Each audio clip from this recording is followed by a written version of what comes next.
Hello and welcome to the Calmcast, a time to feel calm and think clearly.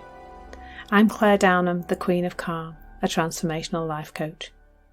I was a burnt out head teacher who finally made the journey to calm after years of trying, and I want to prevent you from having to do the same.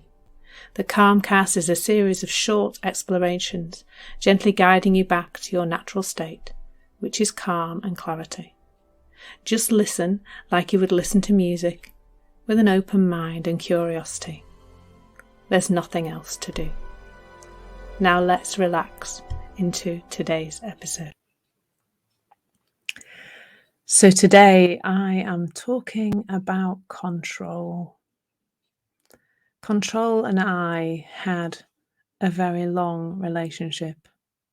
In fact, she still hovers around me sometimes.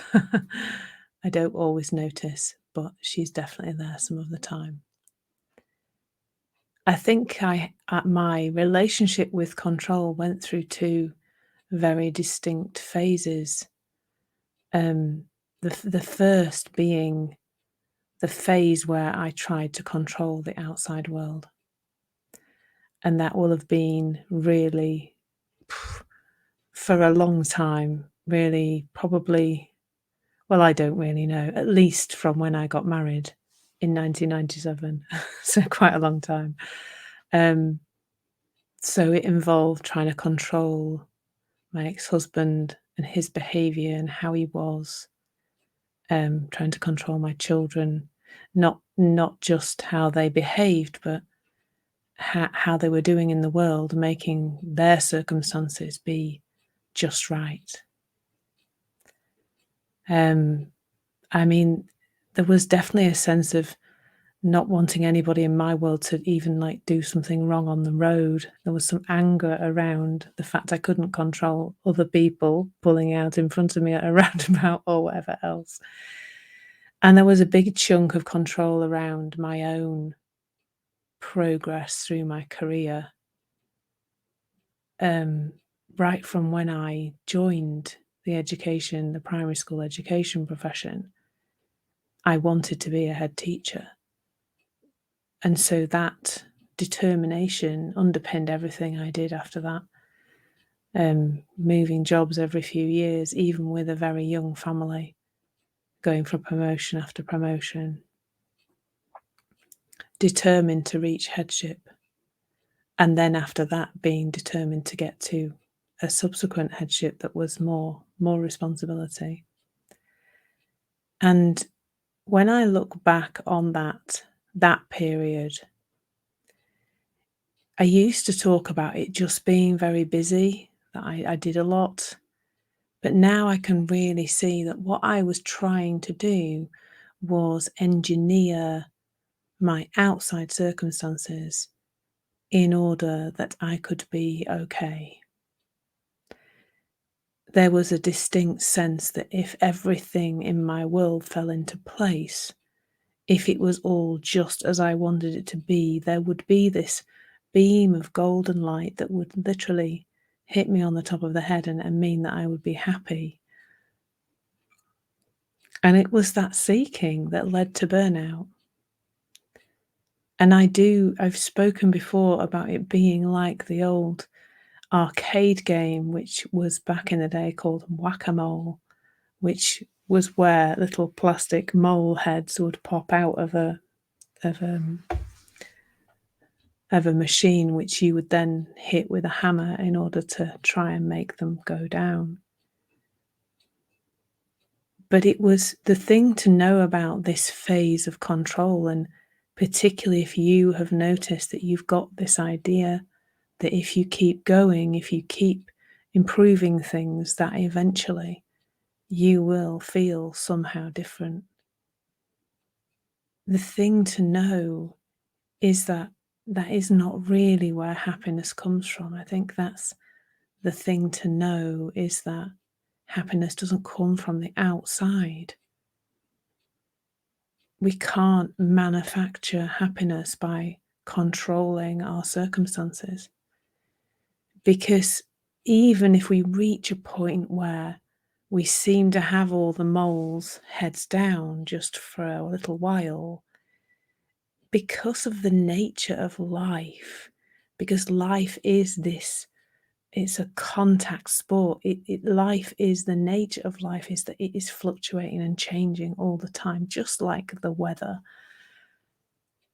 Even if we have it just right for a little while, it's not going to last. And that means that we are completely a victim, really, of the outside circumstances. Even if your partner is the most wonderful person in the world, they are human and they are therefore fallible, and they can make mistakes and they can forget the little things that you really like to be a certain way. And they will always do that. And if you think that you've reached a point of happiness when they weren't doing that, and then they do that thing again, that can feel really devastating, and it can feel like you're back on that roller coaster again, going up and down. So that was the first phase of my relationship with control, where I tried to control the outside circumstances all day, every day, really. But interestingly, I think I then saw something about it coming from the inside, and about how much what part I had to play in creating this thing called happiness. And at that point, I did turn inwards, but then became extremely self-conscious about how I was, with now an even more heavy idea than the first one, that if I didn't deal with myself better, if I didn't sort myself out, if I didn't have the therapy or the help, get the help that I needed, that I could never be happy, and I could never be how I wanted to be. And that, even that, as I say that really shone a light on something then, how I wanted to be. It was in the wanting of something that I wasn't. And I think that that element of control came from this idea that I could, by controlling me, achieve exactly the same as I thought I was going to achieve when I was dealing with the outside world, that I would eventually see myself as being just as I wanted me to be. And of course, that's the complications in that are often around the idea that once we see ourselves as a certain way, we see more of that. So for me, it was always around motivation. It was always around the idea that I wasn't motivated enough, and that I could do something about, I could control that in some way.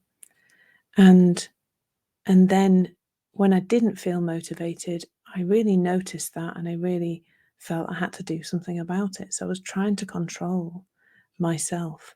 And where this goes against the truth, and that's why it's difficult for all of us, is the truth actually is that human beings are variable like the weather.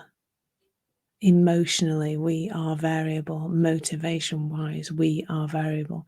We're not supposed to be happy or calm or content all the time. We're supposed to fluctuate.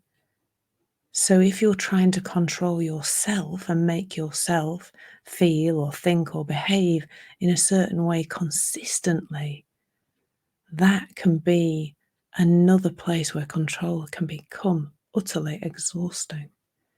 Because, like in the way when we try to control the outside world and make that be consistent, that just isn't possible. So it's going against what's true.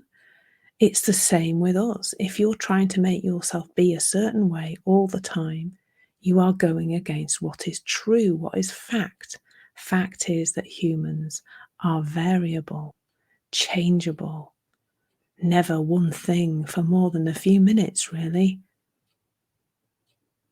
And in any aspect of life where we try to control something, that is not possible. I mean, trying to control full stop isn't particularly helpful, but where we're kind of butting up against the universe. We're saying, I need to be like this. And the universe is saying, no, you're not, you're like this. And that feels like a hit in your head against a brick wall, because you can't make yourself be something that you're not.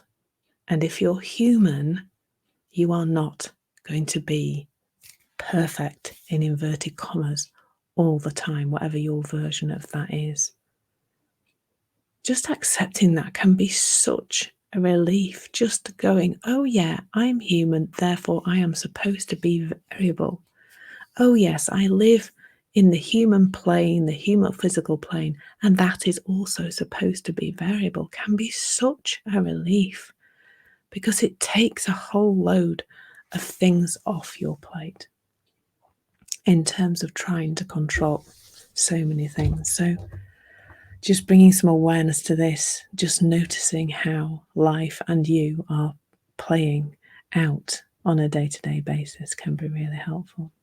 Thank you so much for listening. There's nothing to do now but bring some awareness to how this is working out in your life. Listen regularly to experience longer and longer periods of calm. This has been the Calmcast with Claire Downham, Queen of Calm. Take care and keep listening.